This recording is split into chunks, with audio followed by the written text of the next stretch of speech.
बदली हुई सांस्कृतिक परंपराएं जो पाठ है, इसमें आप पुनर्जागरण पढ़ेंगे, धर्म सुधार आंदोलन पढ़ेंगे और मानवतावाद पढ़ेंगे। ये 3 चीज़ें मेन पढ़ेंगे। पुनर्जागरण का मतलब है पुनः जागना, मतलब दोबारा से जागना। मतलब जो बहुत आडंबर आ गए थे बीच में, हमारे समाज में बुराइयां आ गई थी, उनको दूर करके हम दोबारा से अपनी सोच विकसित करें और दोबारा से हम खुलकर सोच पाएं। ये था पुनर्जागरण। पुनर्जागरण की विशेषताएं क्या हैं? पुनर्जागरण के बारे में मतलब जानना हो तो पुनर्जागरण की विशेष बातें हैं कि ये सबसे पहले एक तो इटली में शुरू हुआ था। कौन से, कहाँ पर? इटली पता है कहाँ है? देखो और दिख रहा है, जर्मनी के साथ इटली दिख रहा है। तो सबसे पहले कहाँ शुरू हुआ था? इटली में शुरू हुआ था। दूसरा क्या है, इस समय फिर वास्तुकला। वास्तुकला क्या होती है? जो बिल्डिंग्स बनाना, डिजाइनिंग बनाना, स्थापत्य कला। वास्तुकला, वास्तुकला है कि भाई इधर से एंट्री नहीं करनी, इधर से करनी है। ये वास्तुशास्त्र बताता है कि इस दिशा में ये करना, इस दिशा में ये करना है। तो इस समय वास्तुकला का और साहित्य का विकास हुआ था। कौन सा रजिस्टर चाहिए तुझे? क्या करेगा फिर? रोल नंबर होगा है? कौन सी? जाओ जाओ। तो इस समय वास्तुकला और साहित्य का विकास हुआ।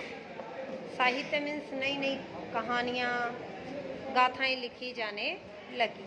पहले सिर्फ भगवान के ऊपर गाथाएं होती थी, अब आम आदमी के ऊपर भी गाथाएं, कहानियाँ लिखी जाने लगी। और तीसरा है कला शैली। नई कला शैली बनी।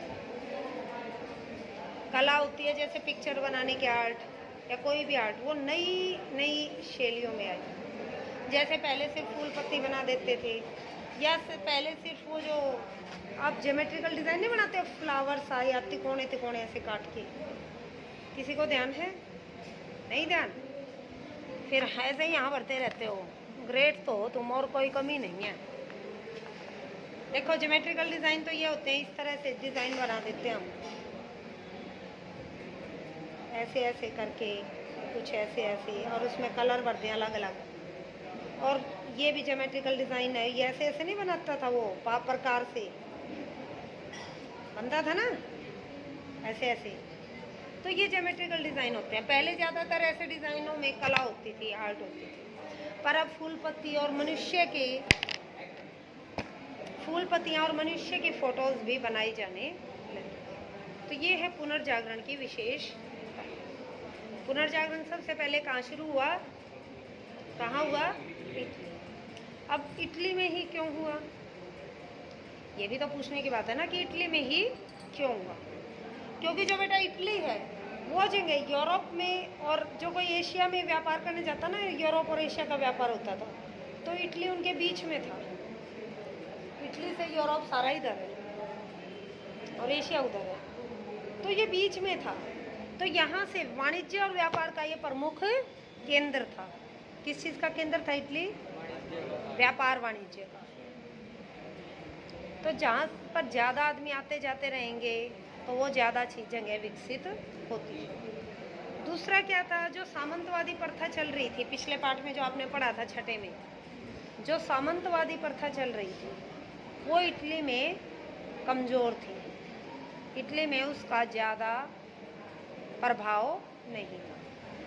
तीसरा क्या है? इटली में ईसाई धर्म का प्रमुख जो हेड था वो कौन था? पोप। ईसाई धर्म का जो सबसे ऊपर मानते हैं हम जिसको, धर्म में आदमी को, कौन होता है? पोप। तो वो इटली में ही रहता था, रोम में। आज भी यहीं रहता है। कहाँ रहता था? कहाँ पर? इटली में, रोम में। इटली की राजधानी है। कौन रहता था? पोप। पोप कौन है? कोई नहीं बोलेगा। पोप कौन है?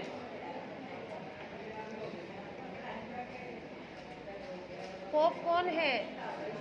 पोप कौन है? ईसाई धर्म का हेड। खड़े हो जाओ दोनों। तो यही कारणों से इटली में पोप भी वहीं रहता था, व्यापार वाणिज्य भी वहाँ से ज़्यादा चलता था, सामंतवादी प्रथा भी वहाँ कमज़ोर थी, और इन्हीं कारणों से इटली में धर्म पुनर्जागरण